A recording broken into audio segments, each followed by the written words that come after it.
some 30 years ago. Splendid man. He was the first, not only the first in Manchester, the first in UK, the first professor of occupational medicine, occupational health. For completeness, Tommy Scott was the second, and that was on his 90th birthday. So those of you who remember Tommy Scott maybe recognise him inside my house in Disbury. And the third one, it's an even worse picture, but a very characteristic pose, which is my immediate predecessor. I took the opportunity to show this. He did live till after 90, so it's good news for all of us. But I wasn't here on his 90th birthday, so I don't have that picture.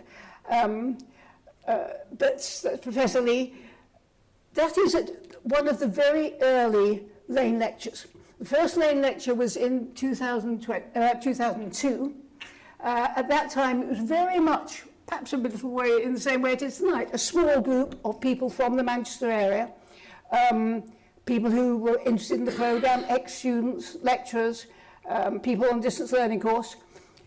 It was followed by a reception, and Barbara Rigby is here, and I want to actually say how marvellous Barbara was in setting up these receptions after the Lane lecture. It was a huge part of our year, and it was Barbara was the person we can thank particularly for that. I should also say that the Lane lectures really came about because when I came, there'd been a bit of a gap in the chair, and the department needed a bit of energy put into it. We had at that moment Ailsa and Barbara and Roseanne. I think that was all. I mean, it was a very, very small group of people. But Shell gave some money, or wanted to give some money. So I said, why don't we set up a Lane lecture room? And so they donated some money to set up a Lane lecture room. And I said, well, if you've got a lecture room, we better have a lecture. And so that's how it all started. I didn't think that 30 years later it would still be going, and I certainly didn't think I would be giving it 30 years later. But that's the history of that. As you have gathered, I'm going to slightly use this, and I apologise, as a personal odyssey, talking about what I have learned from working in occupational health over the last, I hate to say, about 50 years. An odyssey, I looked up a long wandering, well, certainly a long wandering or voyage. This is me sailing it, rowing across the Atlantic to give the lecture. Can I use that? I'm just seeing if I can see that, if that actually works. No, maybe it doesn't actually work. Well, you don't really need me to point it. At various points during the lecture, I'm going to show you that picture. And this is what I call an Odysseus moment. So when I'm just talking about my experience rather than the wider world, you might see that coming up on the slides. Okay, so that's all the introduction I need to do. We're now on to the Lane lecture. Have workplace studies have their day. Marty asked me for a title, so I gave him one. He then asked me to write 3 sentences to say what I'd be talking about. That was much more difficult because I got no idea at that time what I was going to talk about. But I wrote them. And in fact, I'm going to use them now. The next 3 slides are splitting those into 3 themes. And I'll address, not all equally well, those 3 themes. So the first one is totally uncontroversial, hopefully. That to improve health and safety in the workplace, to manage occupational health, we need to have, where we can, and this is going to be one of my themes, where we can, it has to be evidence-based. We still have to make decisions even if we haven't got the evidence or the evidence is not very good. So that's the first thing, and I think it's not very controversial. The second one is that I am slightly provocatively, but saying that we have, over the years, rather lost our interest, perhaps, in evidence based on workers and gone over to doing literature reviews and data linkage and so on, which may be important for policymakers, but maybe doesn't really address very adequately workplace issues. So that's the second theme. And the third one, again, debatable, but if we really do say that what we're here for, what all of us are here for, is to modify the workplace and make it better for the workers and to evaluate and make sure what we've done actually is having some effect, That, I think, is the key function of all of us, or almost all of us. And the question is, can you do that just using methods that don't go anywhere near the workers? So those are 3 themes. I'm slightly repeating myself here, but what information can be used? But I really do want to emphasize that there may not be a lot of data, but any data is better than no data at all. Any unbiased, I should have put underlines and emphasize that. Any unbiased data is better than no data at all. And actually, the other night I was thinking about this. I was thinking about a paper that we published 40 years ago, called Some Observations on Workers Exposed to Methylene Chloride. There's no data on workers, or that 20 years later, there were no other studies. So this was the data that was used. I was amazed. It's actually not a bad study, I looked at it, but it was, so that was a question of any data being better than none, any unbiased data being better than none. So I'm sort of repeating what I've said, that workplace studies are important to identify modifiable risks. Data linkage makes use of, or tries to make use of, data collected for other purposes and see if it throws any light on health and occupation, and systematic reviews and meta-analysis may be useful for risk assessments that will allow people to set up or change regulation. When I wrote this, it was about 2 hours, so I had to cut quite a lot out. I had about 20 minutes talking about so-called regulatory science, but some of you might have some insight of what I'm talking about there, but you don't need to. So really all I'm saying is, is the research we need for policymakers the same as we need for improving workplace interventions? And it may not be the same, but do we need to have 2 sorts? And this is the only time I'm going to mention funding, but I think there is a danger that if all of the people who make policy fund research, there may be areas which don't get the research done. But a little note there, HSE, I do want to say that I'm a huge fan of HSE. When I worked here, it was a great pleasure to work with the very high quality scientists who work for HSE, and the UK is very lucky to have them. Not everywhere does. And I'm not in any sense, by saying that funding is a problem, I'm sure that HSE would have the integrity and courage to look at areas that weren't immediately fashionable. Okay, so assuming you all agree that the best protection for work is by intelligently conceived, implemented and enforced policy, intelligently, not necessarily evidence-based, but intelligently, is there still a role for workplace studies? Now, if you were students, fortunately I haven't taught for about 5 years, but if you were students, I would ask you now to go away and scribble down what you thought the role for workplace studies might be. I'd love to do that now, but I'm not going to, but I did it myself. And I came up with more than 4, but again, 2 hours is a bit long. So I came up with 4 areas: discovering new hazards, evaluation of interventions, informing policy, and tackling issues too new or difficult for policymakers. So those are the 4 areas that I thought I would structure this talk around. Felt I ought to say, and this isn't very good actually, but I've had to say something about what I mean by workplace studies. And probably the answer is whatever I want it to be, but I had to be a bit more precise than that. But I think the important thing is it focuses on exposures. I paraphrased Radford Hill there. How on earth can you do anything about preventing occupational disease if you don't know what exposure is causing it? So I think that is really the critical thing about workplace studies. They relate to an individual's exposures and how that affects his occupational health later. So it could include the sort of classic cohort study. So you say, these guys are exposed to arsenic, let's follow them up for 20 years and see what sort of cancers they get. That will be obviously a classic workplace study. But it could also, come up more to the modern day, be a mental health study. It could be looking now at people's mental health, having an intervention, and then 5 years later seeing whether that had any effect or not. So both prospective and retrospective cohort studies. very rarely community-based. I'll talk a little bit more about community-based studies. I think we could make an exception, maybe in discussion, about what we say about case reference studies, because where you've got a rare illness, it may have to be community-based, but the quality of the exposure data might mean that we could consider it to be more of a workplace study.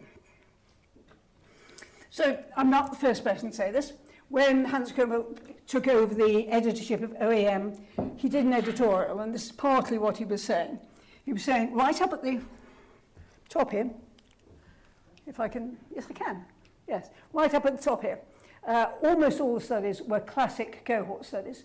They were taking people working in an industry, following them up and seeing what happened to them. Whereas by down here, 70% weren't. 70% were community-based studies to look at the effective exposures. Does that matter? Well, Hans thought so. So analysing health effects of occupational exposure within community-based studies is often of limited value and may grossly underestimate the burden of health effects from occupational exposures. Remember, 70% of the studies that he looked at were now of this community-based type. That's my footnote, that it's not only false negatives, it can also be false positives. But that's a bit of a technicality. So yes, it does matter. It does matter. Community-based studies basically don't work. I did do, here's the first time I've used the Odysseus Moment.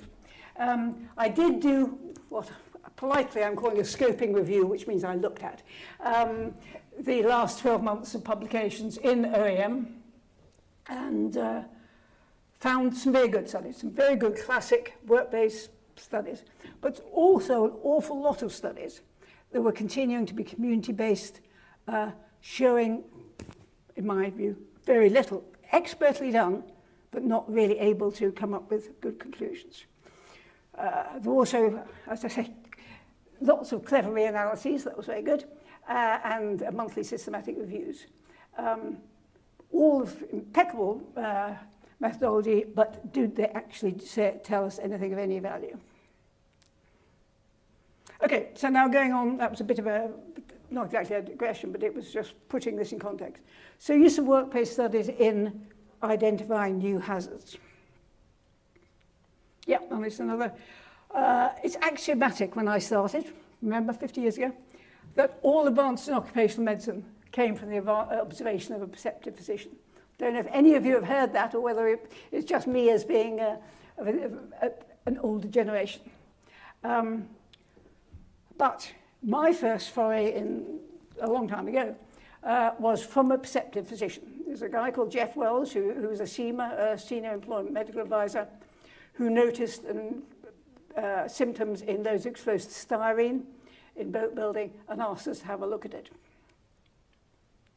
This is an awful slide, and there's another one later that's awful, but all you need to do is look at the shape. Okay, so I think you'd all agree that that line is going up. That's really all you need to get from that. What it was saying was, to me, very interesting, that people who didn't clear the metabolites of styrene during the weekend break did very badly the following Monday on a reaction time test. So they were slowed, and that was a very clear correlation with the mandelic acid in their urine at that time, in, I think, 3 different factors. It started with my interest in behavioural toxicology that only lasted about 10 years. Solvents, a lot of work we did, again, with Andy Povey on solvents and male infertility. Biomonitoring, toxicokinetics, still a lot of what I'm doing. Genetic polymorphisms, and again, we've done that both in Manchester and in Canada, looking at those and the effect on how sick people get from their workplace exposures, and of course, workplace studies. And this is just a slide which it's not my study, but just to tell you, yes, indeed, there were genetic polymorphisms that accounted for the slow excretion of mandelic acid.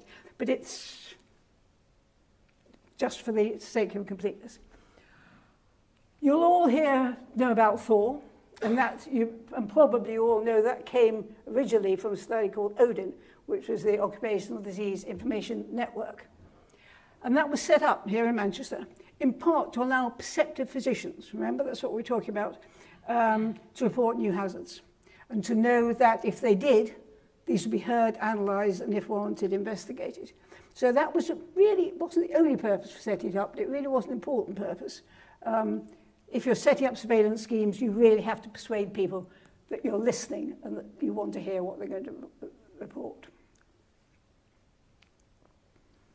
So, okay, I've talked about perceptive physicians, but what about record linkage as identifying new hazards? And this is probably the most positive thing I'm going to say about record linkage. So, yes, they can. Yes, they can. If there's solid occupational data. Probably not new hazards so much as hazardous occupations. The problem is that very few population records have anything about job titles, or about jobs other than, if you're very lucky, job titles, and even fewer of them code them. So it's some of our Scandinavian colleagues have been doing very well burrowing around and finding data sets that have a job title and coding those. Still don't think they show anything, but at least that's showing an intelligent use of data. I don't know what happened with the UK longitudinal centres. When I was here 30 years ago, we thought this really was going to be the answer, that they were getting occupations and at the relevant time so they could look to see if people exposed in a pertinent job 30 years later became ill. I had a quick look and I couldn't actually find any papers that had done that, but there may be some and somebody can bring me up to date. But that should be a real possibility. Death certificates, of course, of what we've always used. Whoops. God, sorry. Okay, descendant supplement. This really is an undersold jewel in the UK occupational health crown. So for the last 130 years, 120-something years, people have been linking occupation to death. Occupation on the death certificate to cause of death. Marvellous. But I think we ought to look at what the people who've published this data have said about it. So Michael Alderson, 1986, he's really saying, if you read that quote, I consider it a major contribution of the supplement. It serves a reference against which comments about possible occupational hazards can be checked. So he's saying you've got a perceptive physician. He says, I see a lot of bladder cancers in my population. You can go back and look at the decennial supplement over a number of years and see if there's any basis for it. Having done that, of course, you have to do a study, but that's... and in fact, John Fox, a few years earlier than that, had said that the main purpose was to encourage research. So the example I'm going to give is the one people always give, but doesn't mean it's not valid, which is lung cancer in butchers. So in the UK and in Denmark and Sweden, the linkage of occupations on death certificates to cause of death did seem to show an excess of lung cancer in butchers. And there was the recommendation that people should do cohort studies or workplace studies, cohort or case reference, to see if the excesses could be confirmed and the causes found. They did, and just a quote from a fairly recent review. Yes, so the studies that were done as a result of the data linkage did in fact show an excess of lung cancer. When John Fox was originally publishing this, there was speculation that it was the sawdust that butchers used in shops at that point, and that might be responsible for lung cancer. But in fact, it turned out, I think, to be a viral cause. Just wanted to mention some of the local heroes. Charles Vase, many of you will have known. He was a great friend of this department. I think his academic position was in Birmingham, but we'll forgive him for that. He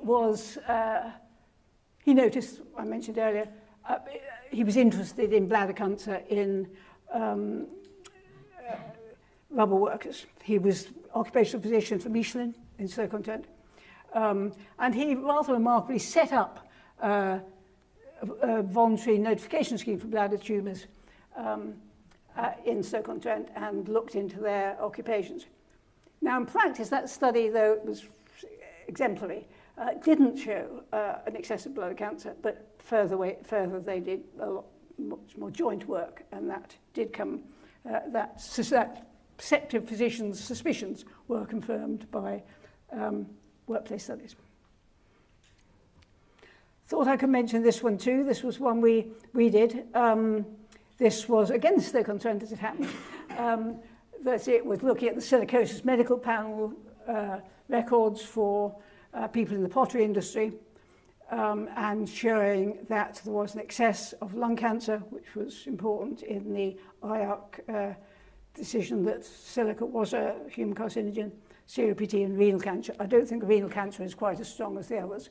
And I wanted to thank Sue Turner, who can't be here, unfortunately. She's hiking in Greece, who did all the dashing up and down the motorways to get the data from records, and Gary Burgess, who did the exposure assessment for that as part of his thesis.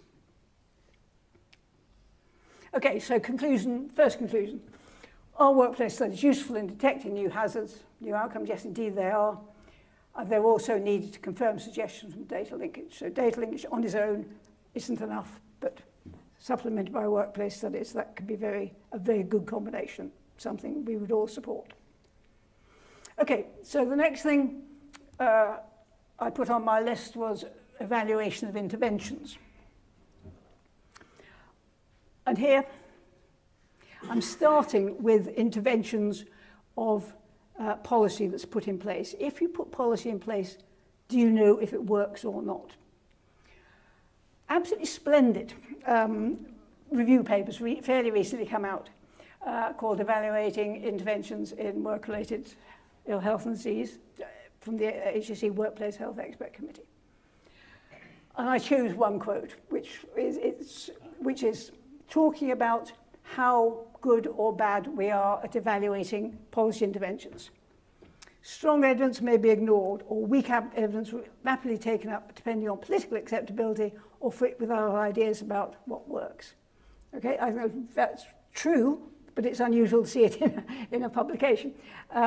I've got an anecdote, it's the earliest anecdote that I'm going to tell you about, about 1975. I was working on, partly for my PhD thesis, on looking to see the extent to which people who were very bright but didn't have many qualifications, and if they left school in an area of very little employment opportunity, what happened to them? And they did very badly, as the answer. But so my boss, James Douglas at the time, we went as high up in the Department of Education as we could to say, can we evaluate this? I was working on the 1946 cohort, birth cohort, the comprehensive education in 1958 birth cohort. We could have tested, we could have seen what happened to those people. Department of Education is a policy decision we have no interest in evaluating. So I think evaluating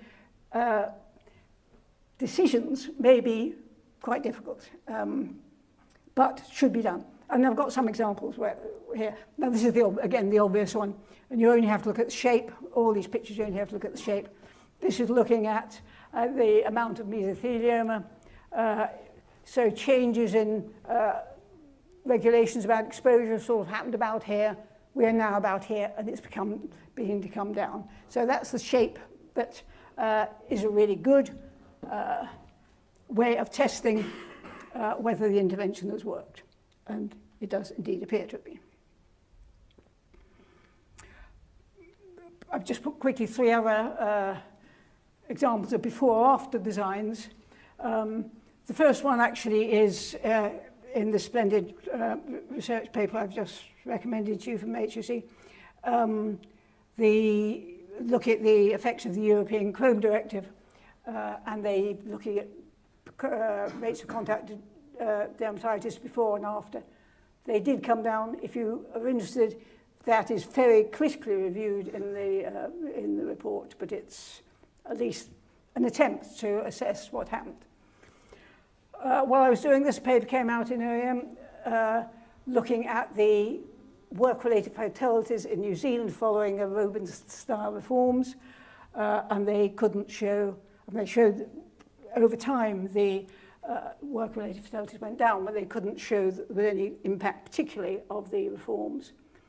And then the third one is the using epiderm, which you know is part of Thor, to see whether the reports of contact dermatitis went down following interventions.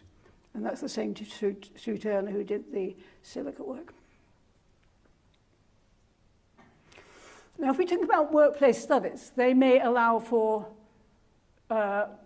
much stronger evaluative designs.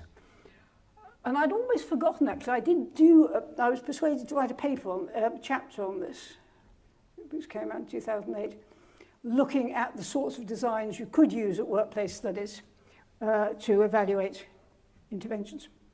And I was impressed. I'd forgotten all the papers I read, but I remember being impressed at the time that in occupational health, we ought to be doing, wherever we can, cluster randomized trials. That is the one thing that should be high on the agenda. We did actually do, I'm only talking about my occupational work here, but we had just done, when published about 2000, I suppose, a study in Bangladesh where we randomized villages. It was a cluster randomized trial where we randomized villages to a public health intervention and gave a beautiful, clear answer. So I was very enthusiastic about doing this, and we found an opportunity to do so.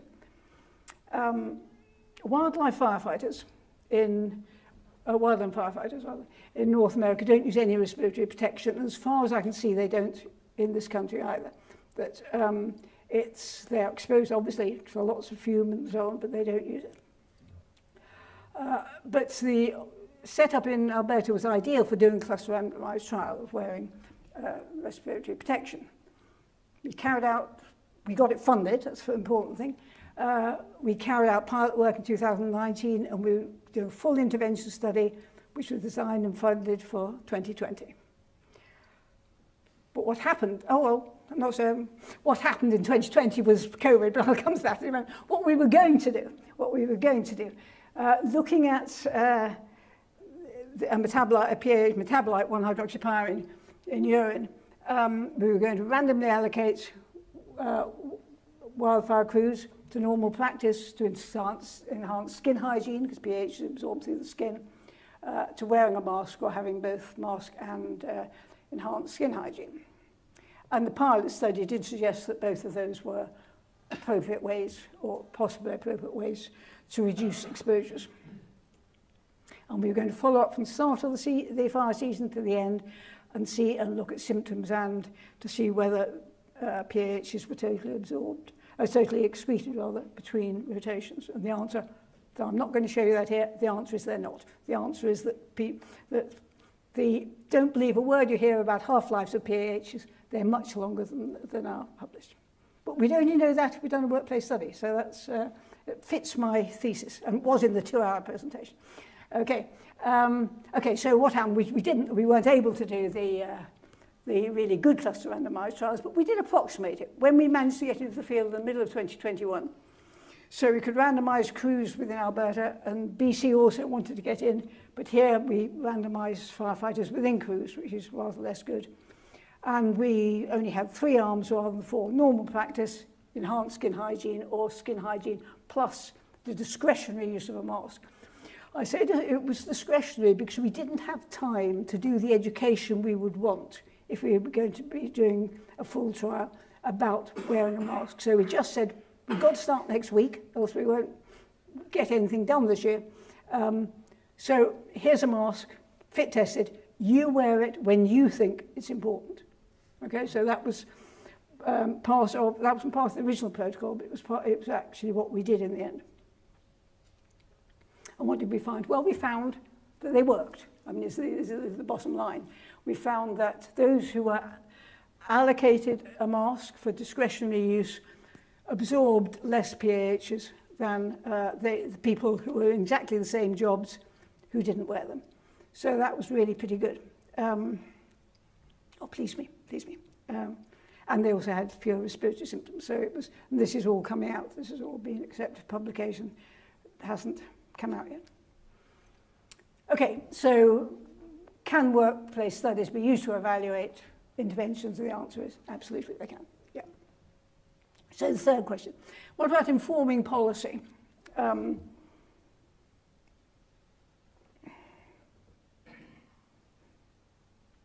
Yeah, okay. So I put the slide in the last moment because I do realise that when I'm using policy, I'm using it in a rather broader sense. I'm using it policy as such, people who make policy and people who influence policy. So, for example, an employer or group of employers may not be making policy in the legal sense, but they are making decisions about their own workplace.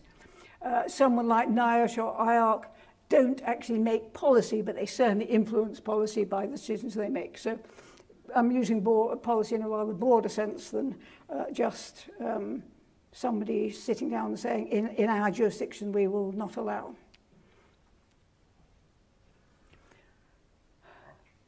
So this is where I realise that I may be stepping out of line a little bit.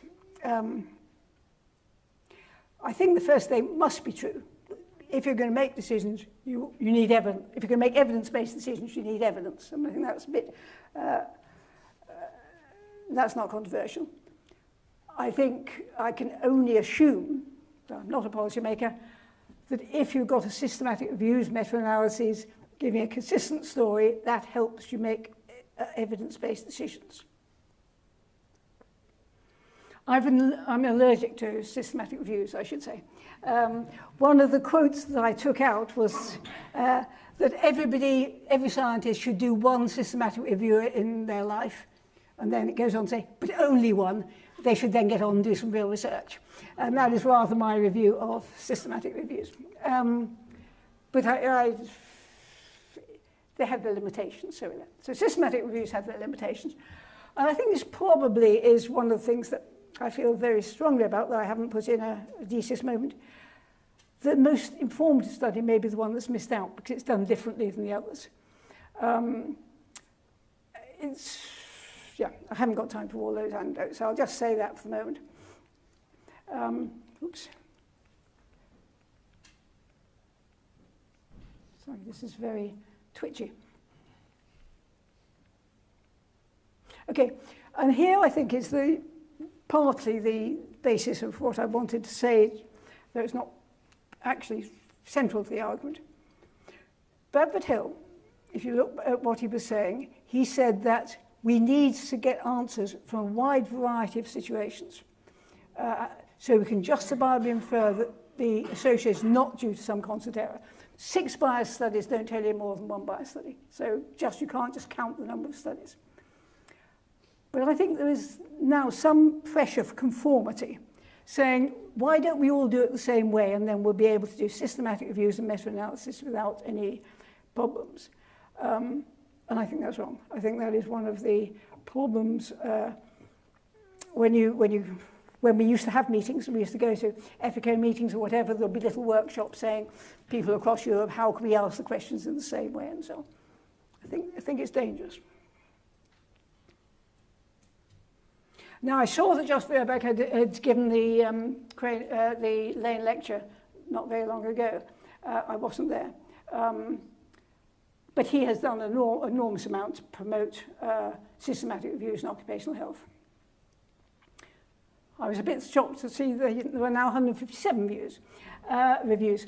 Again, when I was teaching, I would get there were about 20 systematic reviews at that point. I would get the students to choose one question that interested them, go away, read the systematic review, and come back and report to us what they found. And they all reported the same sort. These 2 I've got here were ones I genuinely, these were genuinely ones that I was interested in. I haven't picked out the worst ones. I was interested in non-drug interventions. If you get jet lag, which I do quite a lot, you're interested in non-drug interventions. Amazing, they found 17 randomized controlled trials, but the quality was between low and very low. Okay, The next one I looked at, because that was again of real interest to me, because we're doing work with COVID, we screened more than 13,000 reports and included one study. So though absolutely we applaud the idea of doing systematic reviews, and they may indeed help policymakers, but only if there's a range of good workplace studies of different designs. And if there is only a handful of studies that bear up, 17 or 1, aren't the policy makers better reading those reports themselves than getting some factory to turn out a systematic review?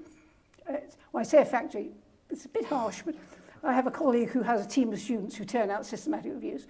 They don't understand what they're doing. They just know there's a checklist, a Cochrane-type checklist, and they do that. But they don't have the knowledge to say that is a good study and that's a bad study. Scoping reviews I've come rather keen on. I used the expression earlier. I think scoping reviews can be quite useful. And that just says that there are these 30 studies, 5 of them looked at this, 10 looked at that, and 15 looked at something else. That could be quite useful. Just wanted to have a very quick, given the time, comment on the use of IAC's fairly recent decision to look at key characteristics.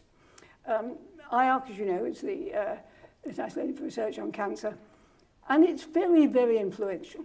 If it says something as a human carcinogen, that result has implications around the world. For occupational potential carcinogens, the evidence has very largely come from cohort studies in the past, which is the correct epidemiological design.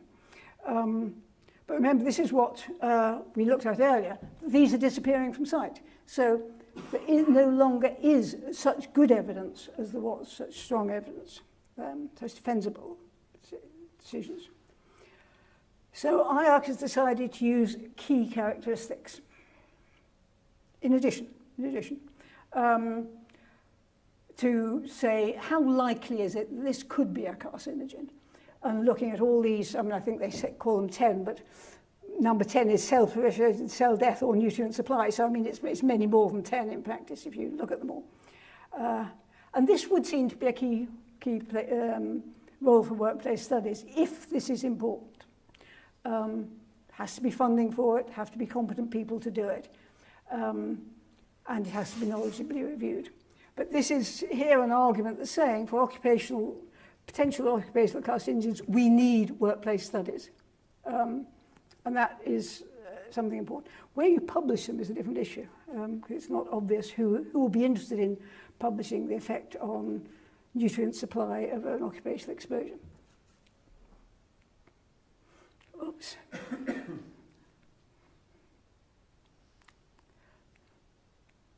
Okay, that's where we got to. So, third conclusion, can workplace studies inform policy? So yes, is the answer. If they're included appropriately in systematic reviews and meta-analysis. If they're reviewed and assessed competently by policy-making bodies, or if there's been ongoing knowledge translation by the study team working with the policymakers. So, for example, in this study I was telling you about the wildland firefighters in Alberta, we were working very closely with the wildfire services in Alberta and BC, and in practice, in Alberta and probably BC, masks are going to be used next year, and that'll be a first in North America to actually use masks. So yes, so workplace studies can inform policy.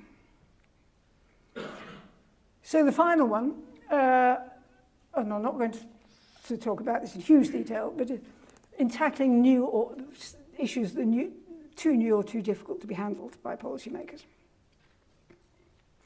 And what I've just done here is list some of the things that we've done over the years, and how they were funded. So while I was here in Manchester, we looked at the Gulf War illness funded by MRC. You couldn't extrapolate from other studies, it had to be fresh data. We looked at Dipper's flu with Andy Purvey, particularly, funded by HSE.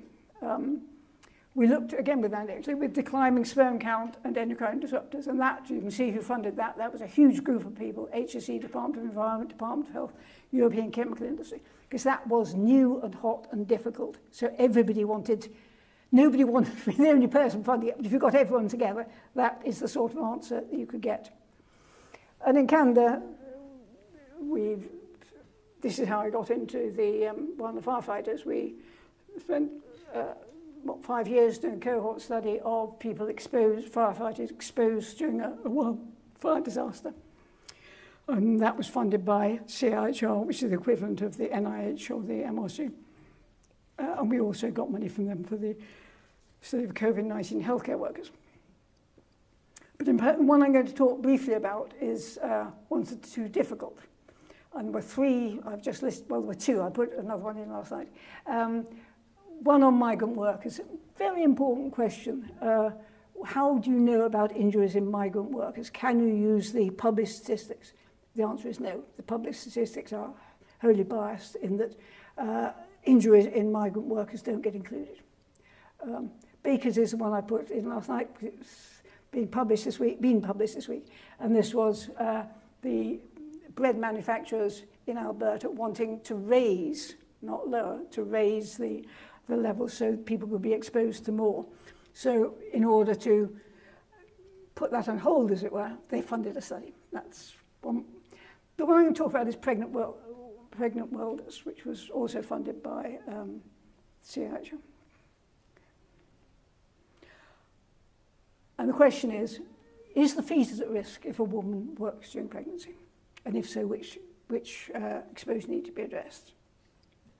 And here the perceptive physician was in fact a female welding instructor.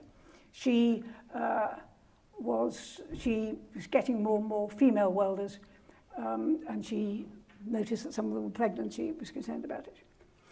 And this is difficult for policymakers because it's a conflict, if you like, a precautionary principle.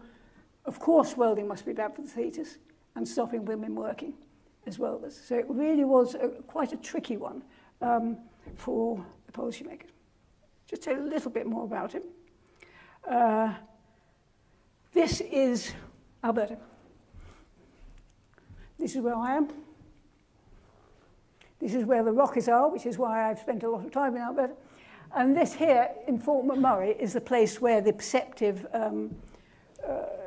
welding structure was based. And that's, if you see, it's in a massive brown, and that are the oil fields in Alberta. And there's a huge shortage of skilled tradesmen to work there. That's why I did the migrant worker study up there as well. And women, it's a sort of Wild West town. And in a Wild West town, you need lots of hospitality workers, which isn't quite what you think I mean. But I mean people who work in bars and change sheets and so on. And after a time, the women doing that said, why are we being paid a sixth of what the men are doing? And they're being welders. Why can't we be welders too? And more of the women who went there got apprenticeships as welders. There's a great shortage of tradespeople. So women who were keen to do it were welcome with open arms. Okay, we needn't really go into this. I'm just going to very slightly just show you what's involved in a so-called workplace study. We did focus groups in 2010. We had to validate a questionnaire. We recruited women welders and a referent group of electricians across Canada over 6 years. We followed them every 6 months. We got them mail-in urine samples, and we got data on every pregnancy. So it was a big effort. We had to estimate exposure, and this was Jean-Michel Garneau did this as a thesis.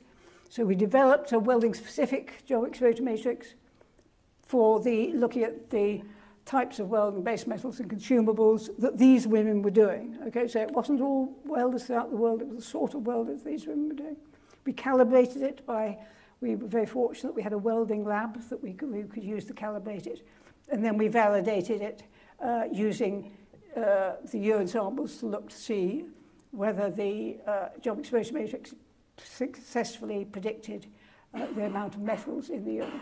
So it was really quite solid in that sense. We found, first of all, fetal loss was the same high rate in both welders and electricians. That's important. Had we compared welding women with the general population, they would have had a very high rate of fetal loss, and we would have said that's due to welding. But it isn't. because we get the same rate in women who are electricians. So it's not welding fume. Whatever else it is, it's not welding fume. It may be a lot of partying and so on, but that's a different issue, but it's not welding fume. But in welders, we found, certainly we found increases with ergonomic factors,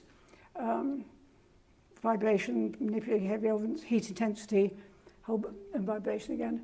But we found no relation to the metals in welding fume, or in fact to estimates of total particles. So is the fetus at risk? Yes, from ergonomic factors. Not as far as we can see from welding fume. So what if I were a policymaker, or if a policymaker asked me, which indeed they do, what would I say? And I think we have to say, women should be, we have no evidence to stop women working as welders. But we obviously would like to improve the work environment for both men and women. So that gives you some idea. 10 years, actually they first asked me to do this in 2000. I said, no, not doing it, there aren't enough women. We'll just cause concern, but we won't come up with a clear answer. So the whole thing really did take 22 years from when it was first raised by to when we did it. So it's not a trivial investment, money or energy. Okay, so conclusion 4 doesn't, yes, I think it does.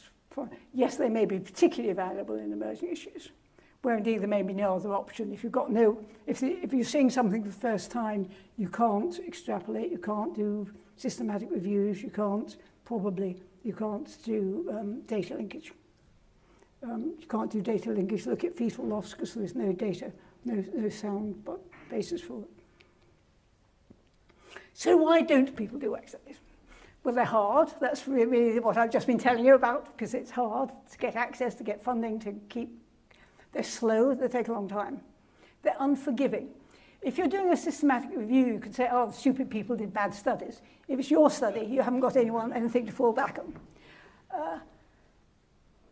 Okay, so the last 3 are a bit less obvious.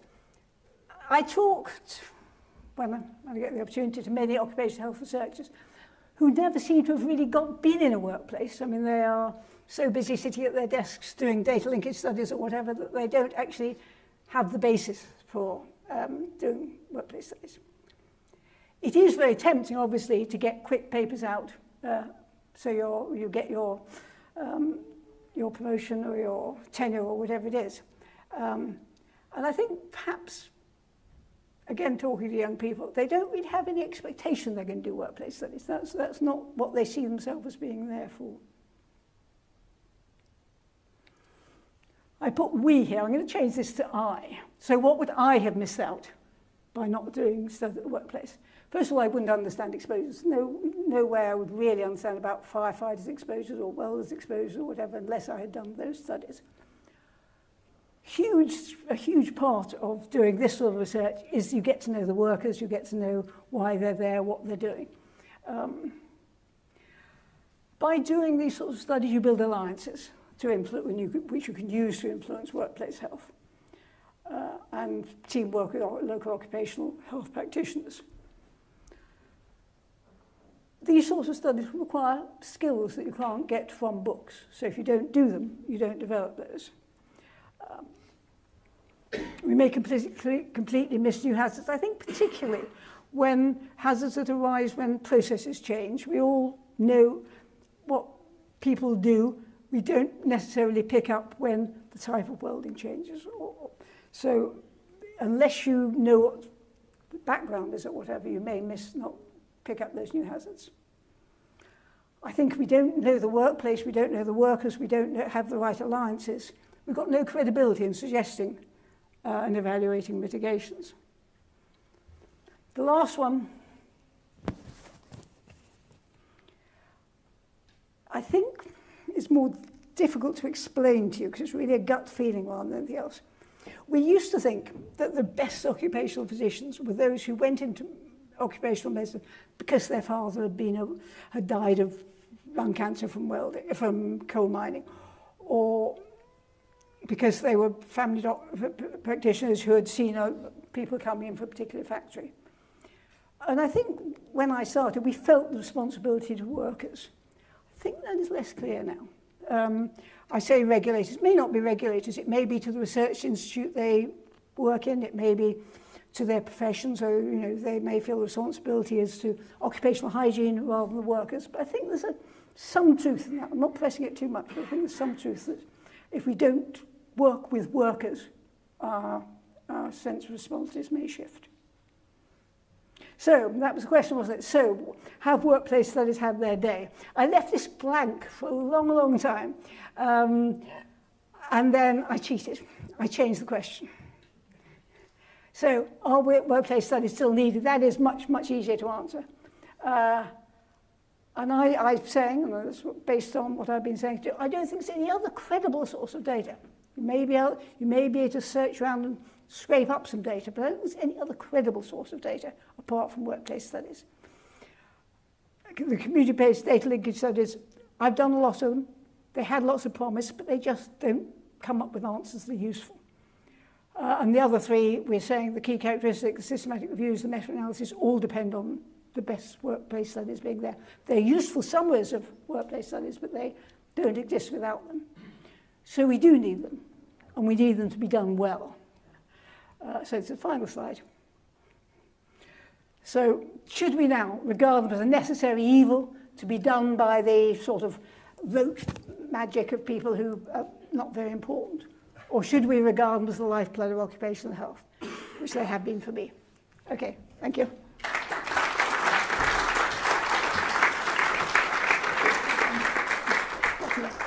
Thank you. That was excellent. Really, really interesting. And I believe there was a job earlier for the Cochrane reviews. I guess you won't be going for that.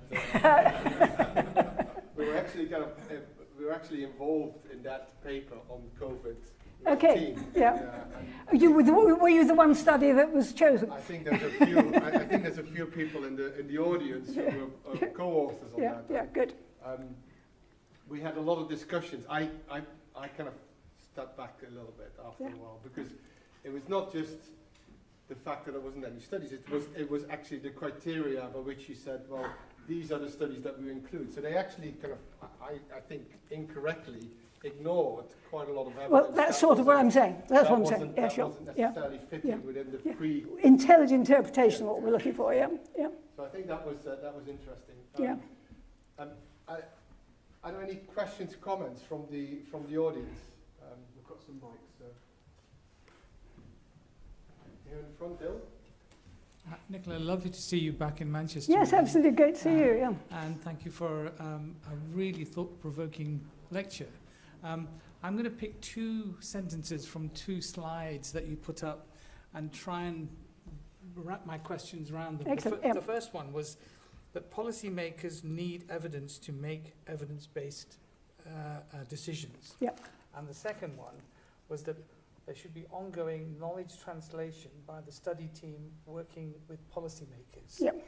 My first question is, should it be more about policymakers must use evidence rather than need evidence, and the role of the scientists to translate that evidence to make him understand?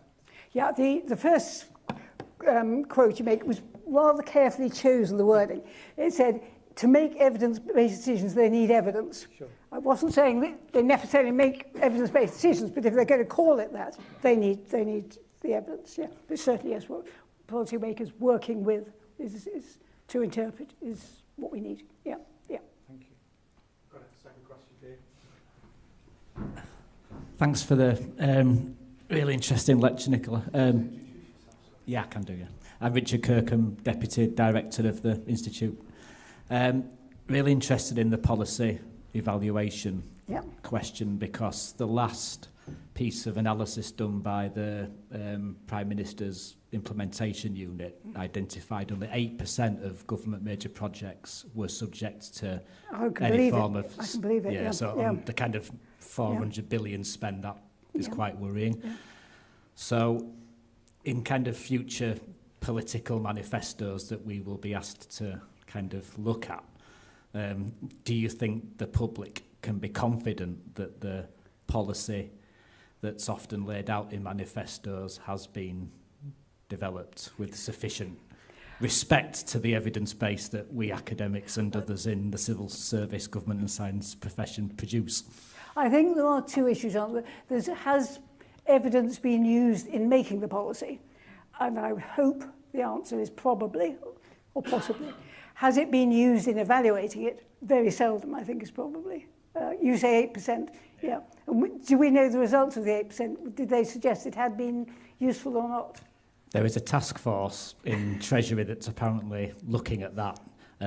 But the political cycles are a key issue here, aren't they? Because often interventions of this nature takes 2 to 3 electoral cycles to realise benefits. And I think this is the huge challenge, isn't it? Is how do you kind of track those over successive parliaments? Absolutely huge.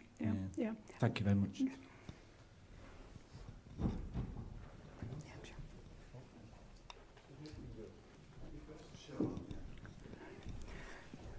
Hi, Simon Clark, HSC. You're going to have to speak up because I'm not. I'll come I'll up shout, with it it's so I can hear.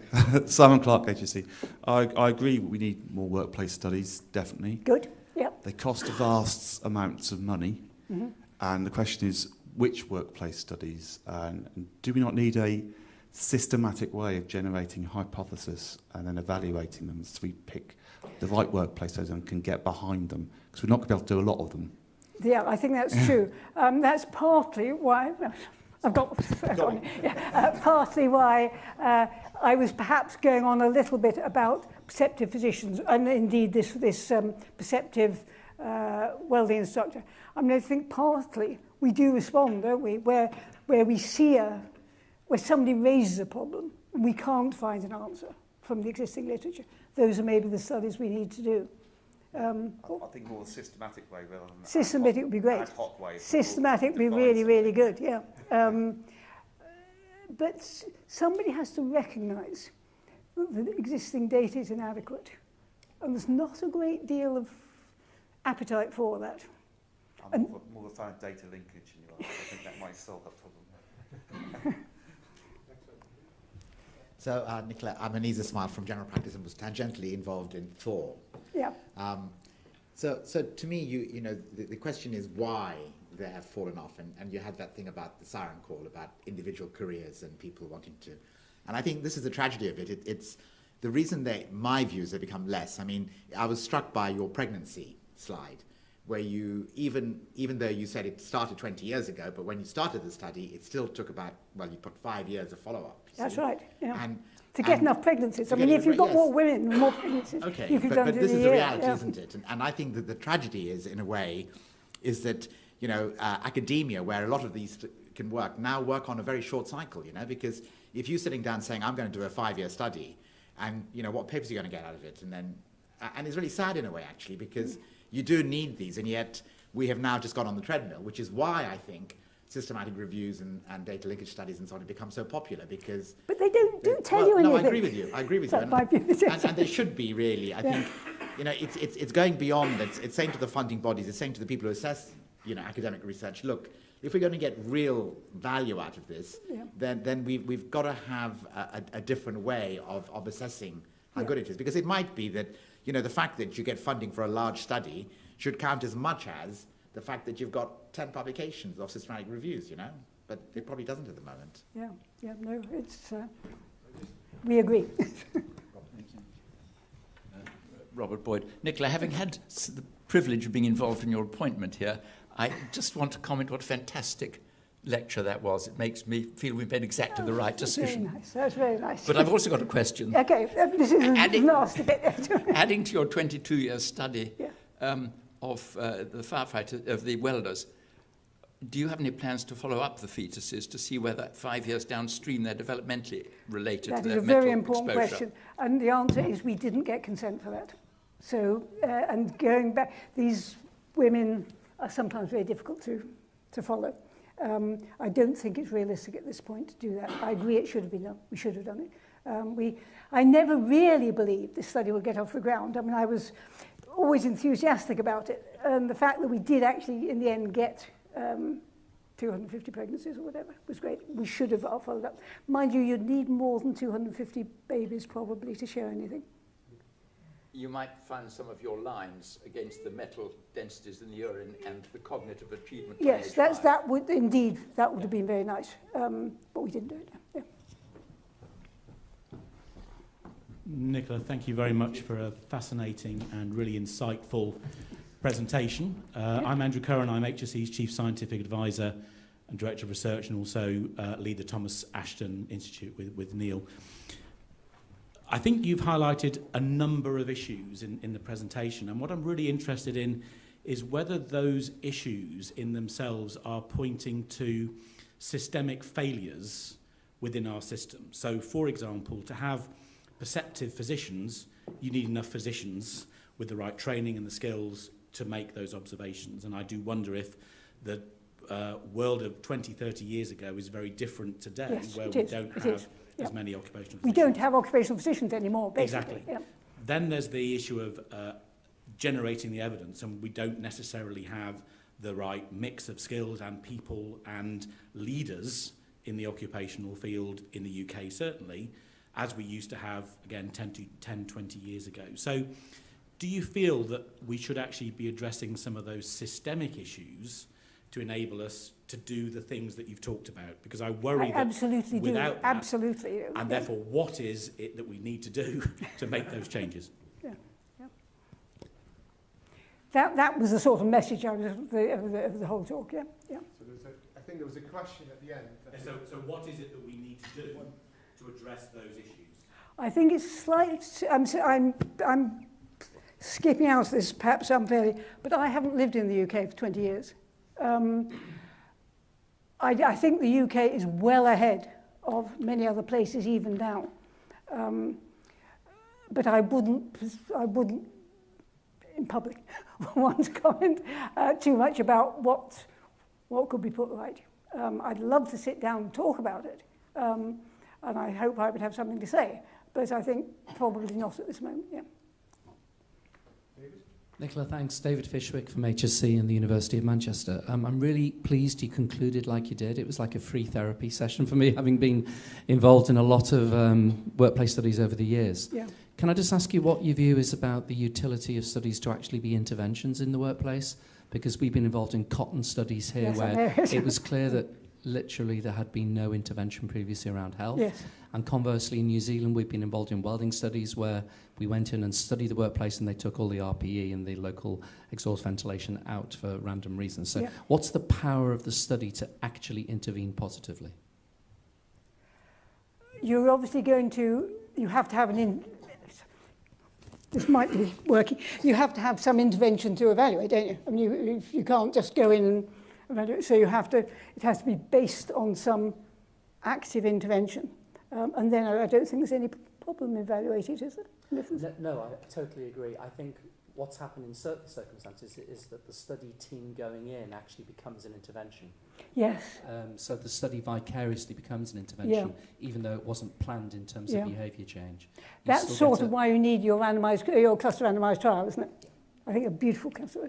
And so if there's one message that I'd like Marty to take is try and get some cluster randomised trials going. Yeah, that would be really good. And HSC, I'm sure, will be very interested in funding them. In fact, I mean, following up from there, there's even some papers that suggest actually going in and taking measurements, right, is an intervention and providing some feedback of those. Yeah. And in a sense, you know, we've been doing kind of interventions without actually investigating the effectiveness. That's of right. Yeah. That's, I think, it's always very depressing if you do the intervention and they can't find anything. That's you have to be prepared for that. Yeah. I kind of had another question. Oh, sorry. Sorry, this is just a quick plug, actually. So, Nicola, you mentioned the Workplace Health Expert Committee report on interventions. There is actually a webinar which has been rescheduled for the 21st of October at 12:30. Tickets available through Eventbrite. So if people will be interested in hearing the authors of that report talking a bit more about what they did, that is available for booking now. It's a really good report. It's really interesting. Yeah. Particularly the first part, actually, was rather than the second. But yeah, so I'd hoped, in fact, the webinar would happen before this, so I could quote it. But as you say, it has been rescheduled, and it's Paul Cullinan who's leading it, I think. Yeah. I wanted to kind of like ask a little bit about do we need to kind of change our kind of, or have we had to change, adapt our kind of methodologies? I mean, when I came into occupational health epidemiology, you know, I think one of the earlier studies that I did my PhD on was you went into 20 carbon black factories. That's right, absolutely. You had in each factory across Europe, in each factory you had 300-400 people working, highly exposed, you know, to a quite a unique exposure that didn't occur anywhere else. Yeah. So you had basically a very good experiment. Yeah. Right? Not experiment. Experiment's not the right word. No. But in a sense, investigation. Yes, sure. Exposure assessment was easy because they're all, you know, you could see they were black, basically literally black. So you could say, well, he's high exposure. He's got more exposure than that one. Yeah, sure. Basically, by just looking at them. Yeah. Right? So it was very simple. So, I mean, wildland firefighters are much the same. You can smell them if they've been. Yeah. So now if you go to these kind of, especially manufacturing facilities, you have to really kind of search for them, right? Yeah, I think Damien and I went into a kind of fiber factory, manufacturing place about 4 or 5 years ago, and we couldn't see any single person. I've only talked about the successful studies. I haven't talked about all the ones we tried to set up and couldn't do. So that makes it a lot difficult. Yeah, right? sure. So what's your suggestion that we do? Because I don't necessarily believe that we solved the issues, but because this kind of way that manufacturing has kind of reorganized themselves, we are much less able to observe evidence of increased risk. Yeah. Are you able to get measurements of exposure? Yes. Yeah, and there's no exposure there. No, I mean, obviously you can go in and get measured, but in a sense, if you want to look at association between the exposure and the risk, you need some exposure. You need exposure, and you need a significant number of people. That's right. Power. That's a problem. It's a power. Often it's a power issue. Yeah. I mean, if you like, this was the criticism of the pregnancy in welders, but you only had 250 pregnancies. How would you know if you hadn't had 2,000? You wouldn't have found something. Yeah. Now you have to say, we've got data on 250. Yeah. You have to interpret our interpretations. Yeah. So do you think I realize that when you say workplace studies, that you don't necessarily mean exactly workplace studies, but because you kind of like identified also kind of studies where you do it kind of like you recruit people through different means, but then you focus on exposure. I think individual exposure, studies that don't look at individual exposures are probably not worth the effort put into them. Yeah. And that's challenging, obviously, when you look at pregnancies and other kind of. That's right. Yeah. Any other questions from the floor? Yep. I can't hear this one. Simon Clark, you talk a lot about sort of what is traditional workplace exposures. Can you say something about sort of more subjective exposures, such as psychosocial working conditions, mental health, and things like that, and their relationship? I couldn't quite hear the question. Can you? We talked a lot about kind of traditional kind of chemicals and other kind of hazards. What about the psychosocial? Yeah. Subjective kind of. My background, some people here will know, not all, was as a psychologist. So I have done, again, I've selected the studies to talk about.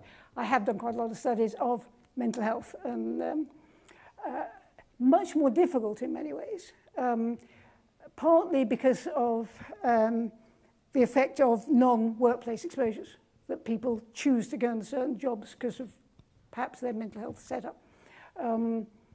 I think that any energy people can put into looking at that is good, but it's much more difficult, yeah. We've got some coming out, some studies that have looked at it, but not as interventions. I've never done is that true? Yeah, I've never done a successful intervention study on mental health. I've shown, I think one of the most important papers actually, was showing that peer support reduced mental ill health after disasters. I think that was an important study. So it's something that is very much in my focus. With the welders, we've got a lot of data which, if I can sustain the energy, will come out eventually looking at the impact of bullying and harassment on women welders and their mental health later on. So it is in focus, but is much, much more difficult. This report that we were talking about, part one is about the traditional sort of, part two is saying, how can we apply these sorts of same ideas to mental health? And it is important, yeah.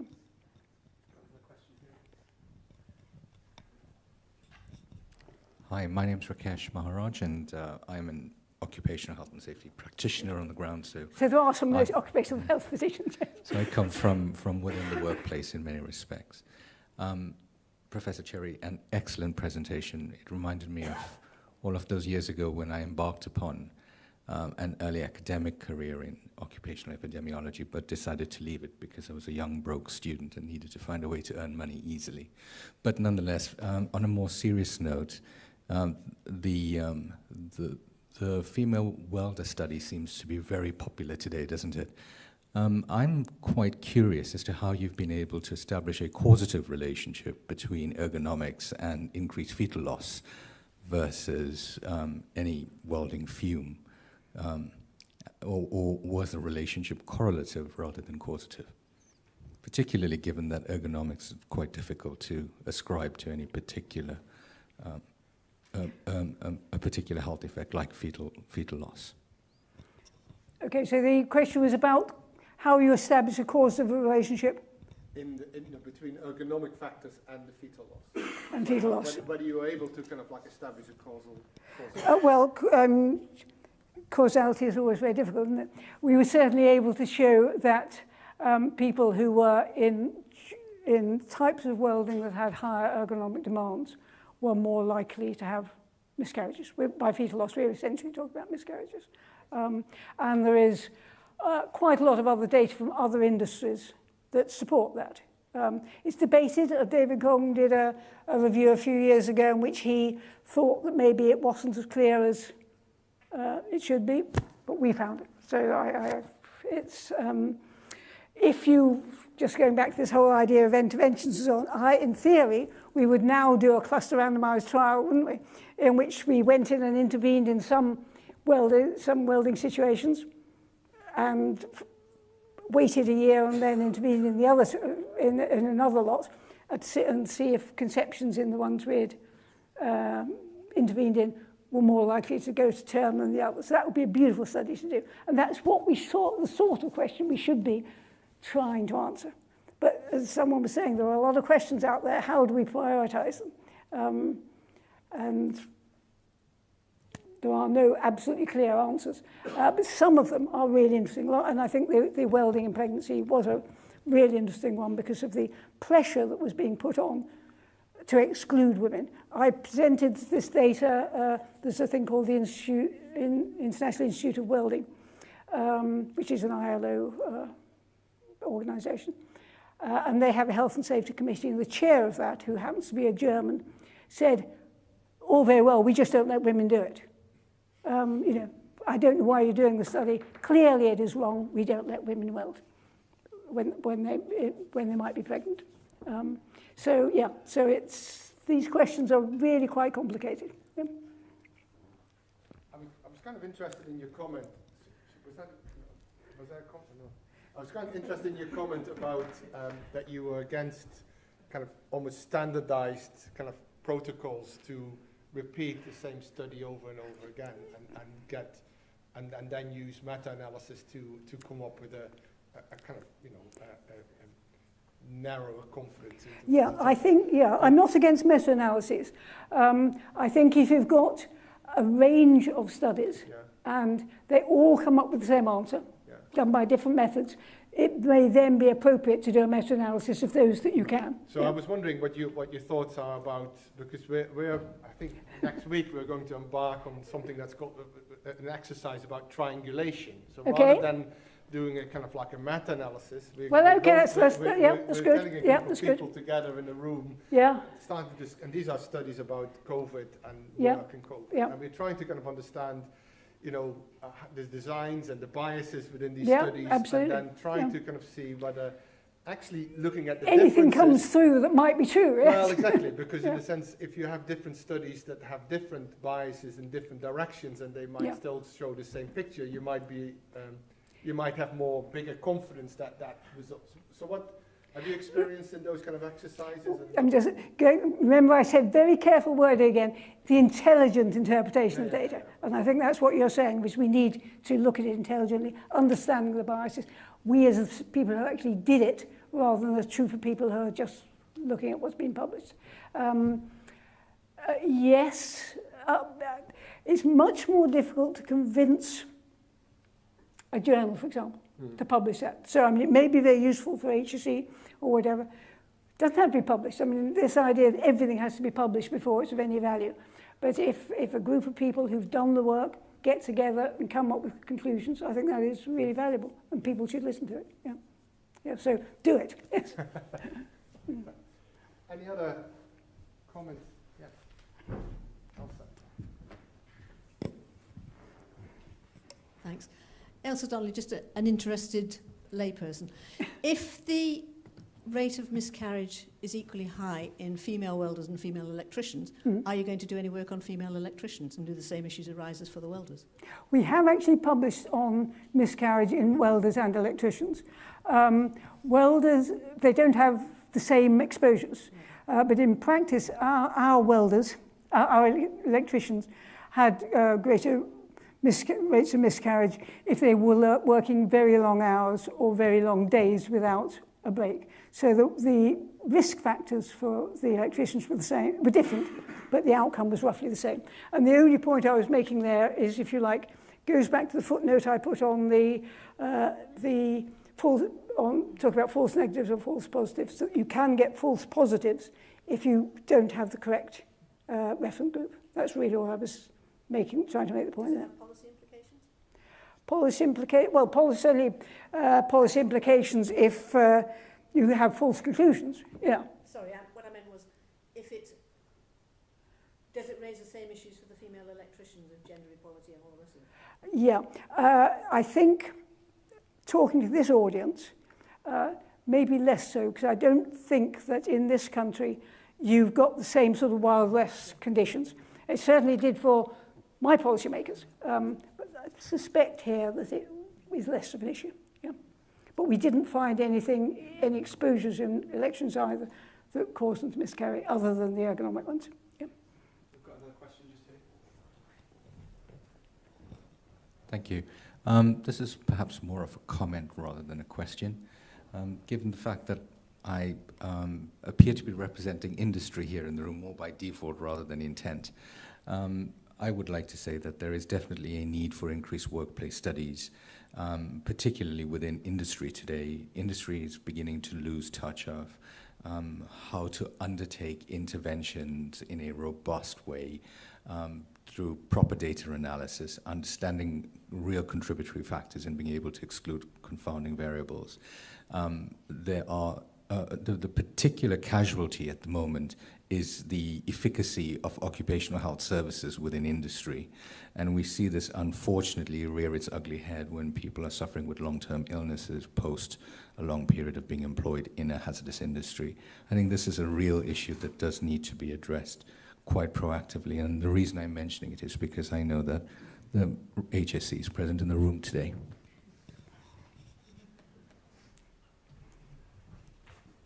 Andrew, do you want to, and then... Just to add a note of controversy, I'm really pleased to hear that, and also would therefore expect industry to put some money into doing those studies, because it's not just the regulator's job to fund that kind of work, it's also those people who create the risks and cause the issues for those people who are exposed to them. So yes, very pleased that industry will be funding some work in this space. As long as they're provided with amnesty, I think. I think Sarah?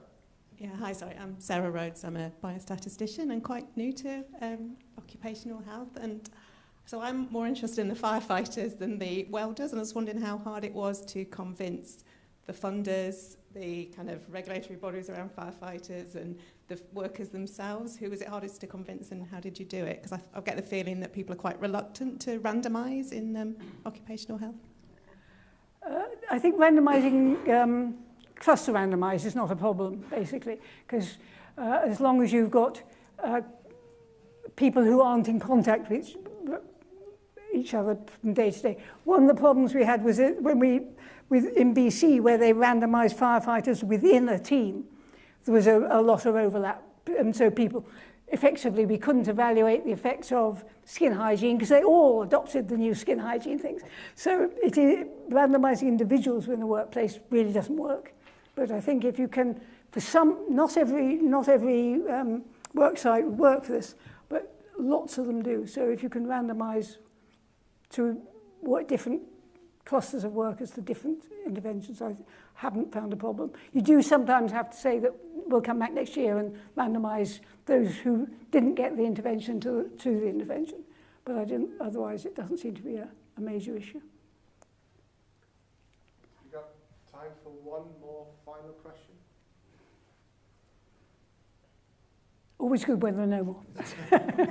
So I think just to follow, I also mentioned, you mentioned your kind of the work that you trying to stimulate and trying to develop a longitudinal cohort with the census. I think one of the, I think I'm right to say that one of the silver linings of the COVID pandemic is that there's a little bit more conversations between HSE and ONS and the researchers in ONS, and we're now actually working quite closely with ONS, linking the census with health record data. Yeah. We published some studies using that, so it's linkage. Yeah, but not longitudinal. Not yet. Not yet. So Yeah, sure. that's the next step. No, that's right. As I say, 30 years ago, we hoped it was going to happen, and maybe it now is going to. Yes, yeah. Okay. Well, I think with that, I really like to thank you. It was a really interesting and thought-provoking lecture, and thank you very much for coming all the way over to. Well, thank you for inviting me. It's great.